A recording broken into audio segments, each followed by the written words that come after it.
Just a reminder that these videos are made for adult doll collectors or adults buying dolls for others. This is not a video for children. Viewer discretion is advised. Thank you very much for listening.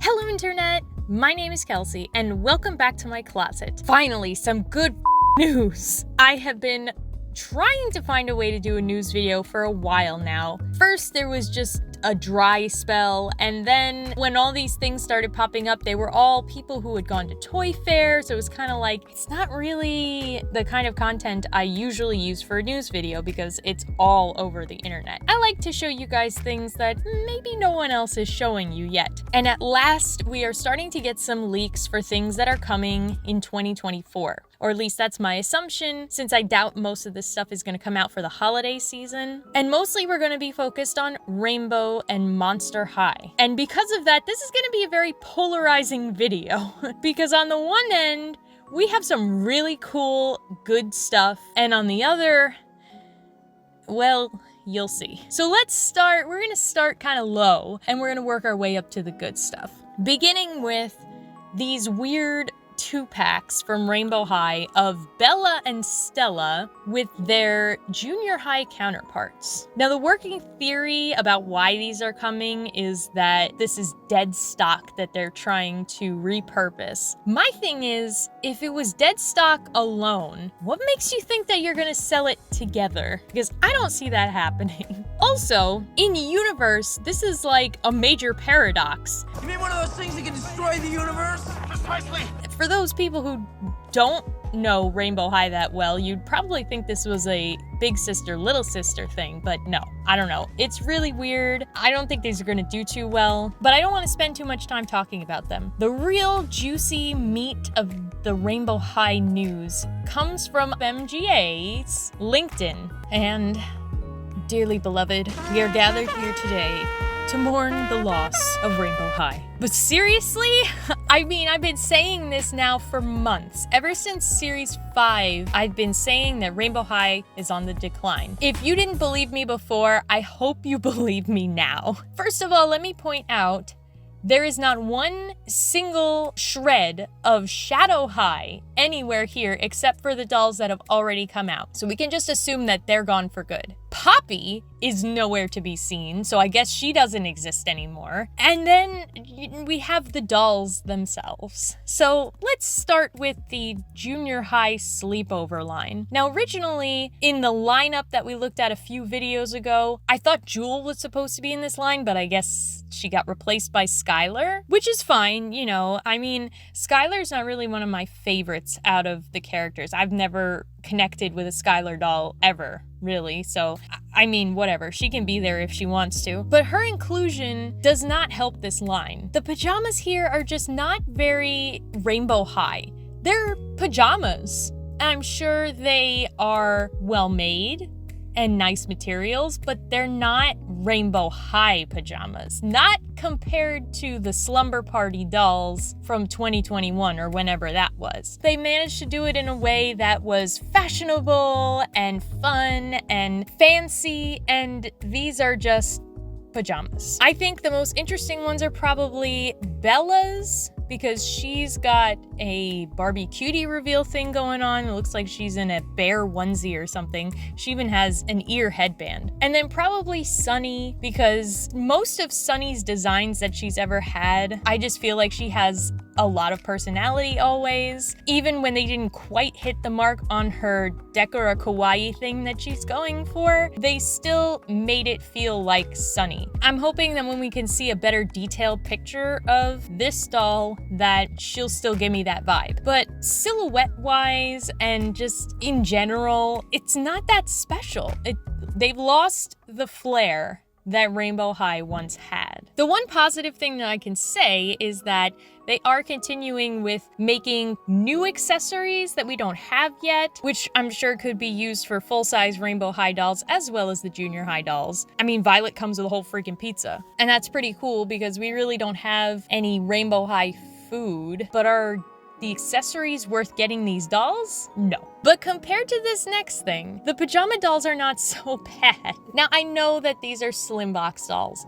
They're budget dolls. They're not supposed to be the highest end in the line, but these are just not that good. MGA has done slim box dolls before that were still nice. We have a lot of budget OMG dolls that still capture the quality and standards of the main OMG line. Even their swimsuit dolls, people were scrambling to get them because they had really cute swimsuits, they had new characters with cute designs. They still felt kind of like OMG dolls, just a little bit cheaper. These are not like that. These swimsuits are so boring. And you know, people gave Pacific Coast a lot of flack when it came out. I'd like to hear what they think about this. They're very samey, they're very color swappy. Literally, the little skirts that they come with, which look like they're just elastic waistband skirts a la Barbie color reveal, those are literal color swaps. I mean, I don't know what more I can say about this. There's really not a lot to say. At least with Pacific Coast, even if they didn't come with street clothes, their bathing suits had personality. They were unique. They captured the colors and the character. These do nothing for me. And then we have the refresh of the core characters, aka the classic dolls that come with the slime. Oh my gosh. So already I'm seeing a lot of repeat styles here. Sunny looks to be dressed in her original dress, just with a different jacket and possibly different socks. Jade, there's some callbacks to her runway doll. I think she probably has the nicest outfit out of the ones we can see here. She's got a chain link shirt and then a shiny green skirt, so it's reminding me a lot of her runway look. Skylar, again, not one of my favorite dolls in the first place, but even here, she looks like copy-pasted from the studio playset. Like, the pieces are obviously different that she's wearing here, but it's the same silhouette, just with a jacket instead of a sweatshirt. Even the hair looks the same. And then we have Amaya. Now, Amaya's design is pretty inconsistent anyway. I mean, we've had so many different ones at this point. I feel like most people are tired of her, but I guess if anyone was going to reinvent themselves for this new core line, she's the most likely, because again, she's had so many different designs now. But there's just too much rainbow here. Like, I like the pastel. I actually do like the pastel. If they had only done the dress or the hair pastel, maybe I wouldn't feel as bad about this one, but I think it's just too much. It just makes her look like she got barked on by a Dreamtopia doll. And of course, there is the glaring elephant, or should I say unicorn, in the room, the pets that they all come packaged with. How much you want to bet that's some dead stock from Poopsie? I mean, we already knew from the Rainbow High lineup that we looked at that these were going to be a slime gimmick line of dolls. So pets are not super surprising, but still, I mean, they're not even realistic. Rainbow High does not exist in a fantasy universe, so for them to have pets like unicorns or dragons or any other mythical creatures, they either have to be stuffed animals or you have to rewrite the entire canon of your doll line. I also just want to point out that the boxes, you can definitely see some differences already. The little tag that would normally have the name and series 1 or whatever with the little badge is different. It's white instead of black. The names are written in cursive and there's a little heart instead of the wax seal from Rainbow High. It's a small change, but I think it really speaks volumes in how they're trying to rebrand. It's more juvenile, it just really is. They did the same with Bratz when they rebooted Bratz, moving them from something for slightly older kids to something for younger kids. And I've always felt that even though a lot of people say OMG is the spiritual successor to Bratz, I've always felt Rainbow High was a little closer because we had recurring characters, we had a lot of themes that Bratz used, like winter, slumber party, music. So why am I surprised that they're following in the same exact footsteps as Bratz. I mean, I've said it a million times now, but I'm disappointed. I just can't see myself buying any of these dolls. They really turn their backs on the adult collector, in my opinion, and I don't understand why. I think that's one of my biggest issues with it. If there was some kind of parent outcry like there had been with Bratz, or the lawsuit, something major that it's like, oh, we really need to turn ourselves around, then I could be like, okay, this was expected. But just out of nowhere, it seems like they just changed their entire game plan and restarted something that seemed like it was still doing really well. This time last year, we had so many good Rainbow High dolls coming out and Shadow High. It was heaven. And now we have this. I think I'm going to be spending my hard-earned dollars elsewhere, such as at Monster High. Let's move from flop to fabulous, because there is a lot of Monster High leaks that we can take a look at today. Finally, I am so excited. We already had the refresh of Draculaura and Claudine, but we still have more coming on the horizon. Starting with Cleo, who I am really, really loving. Her outfit is such an upgrade from her first wave doll. I mean, not that I dislike it, I have the first wave Cleo, but I think out of all 5 of the core ghouls, she really needed the refresh the most. This design is so much cleaner, so much more cohesive. It calls back more to her original dolls, and there's the emphasis on gold. I love the big shoulder bow thing and the mummy strands that are hanging down from her arm, especially because they're not on the jacket. The jacket in the G3 Wave 1 Cleo is a little bulky, so if you don't use it, then you miss out on the hanging mummy tape. Now it's built into the shirt, so it looks a lot better.